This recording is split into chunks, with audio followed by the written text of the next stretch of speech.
What do you get if you mix 60s lounge music with Chinese space pantomime? Let's have a look.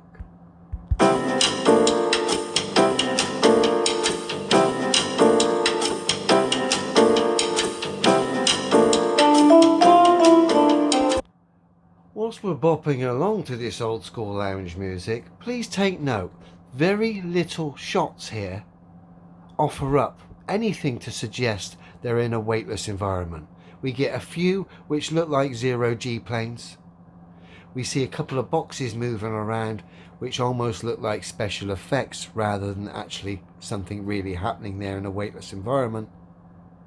We do get some great lounge music, but the rest is just, as I said at the start, Chinese space pantomime.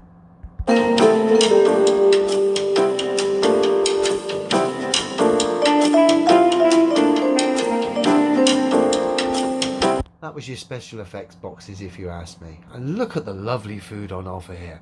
I mean, astronauts need to think, they're in a supposed dangerous environment. Food for thought. So you need to eat great food to be sharp and on the ball. Lots of hydration. And then we look at the food these people have got. I mean, no offence. This looks horrible, chaps.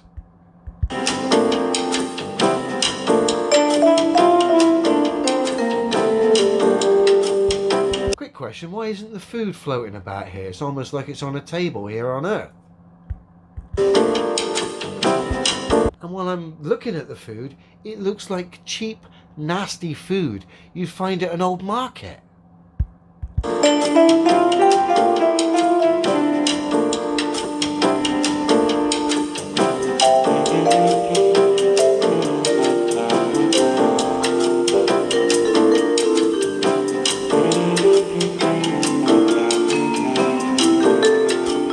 Just a lot of doing nothing. It's quite bad, really, I've got to be honest. This Chinese stuff is terrific for highlighting the absurdity of space. And I'm getting to appreciate this 60s lounge music as well. So there are some positives to come out of this.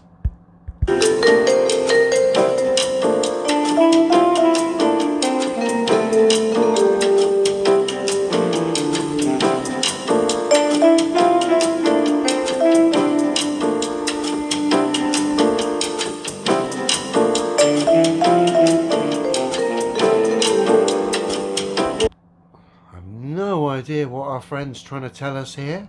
Did he get a text from home?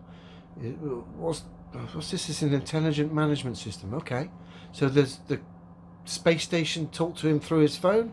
What's he trying to tell us?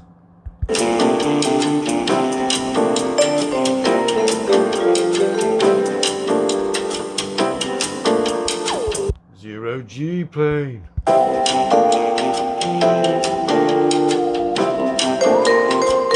Then we come to our mate here, who looks like he's got a futuristic, kind of weird epoxy resin space gun. He's got his breathing apparatus on and some protection, eye protection. So I have no idea what our mate here is doing. Perhaps they've got a hole in the craft here. Rather than like Don, they've actually got a routine, a method here. They don this breathing apparatus, this hat, these goggles, and they get out the futuristic epoxy resin gun.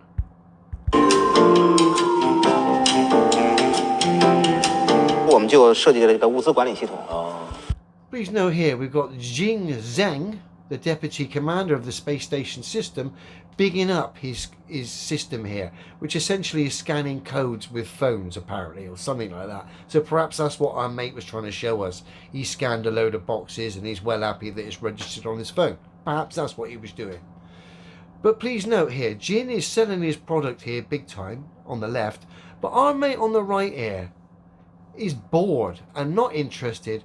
I think our mate on the right knows it's all bullshit. Look how uninterested he is by Jing bigging up his products. Watch the fella on the right.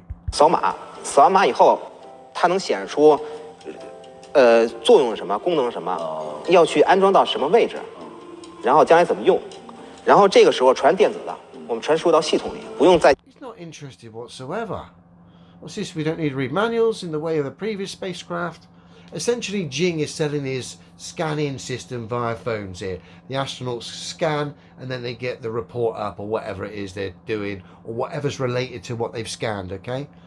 But our mate here on the right is obviously not feeling it at all. 这个以往像飞船，包括以前科幻片里写的这个看手册，我们现在这个电子都是电子 Well, this is science fiction anyway, you silly space pantomime. 手册。然后放到指定位置以后，只要放到指定位置以后，相应的扫码以后，下次我再不知道这个想不起这个东西放哪的时候，我只要输入这个产品的号、代号，它就会显示你在什么时候装到了什么位置。So Jing's just bigged up his scan system, right? You scan it with phones, yeah, and move the location of whatever and scan it in the right location. It eliminates the old manual method, yeah? But the very next shot, we've got them looking at a manual. I mean, Jing, it would seem they're not interested in your scanning system. They've gone old school here, fella. Oh dear, you might want to get your propaganda right, lads. Another classic from the CCTV channel, who just keep bumping out this silly space pantomime known as the Chinese space station.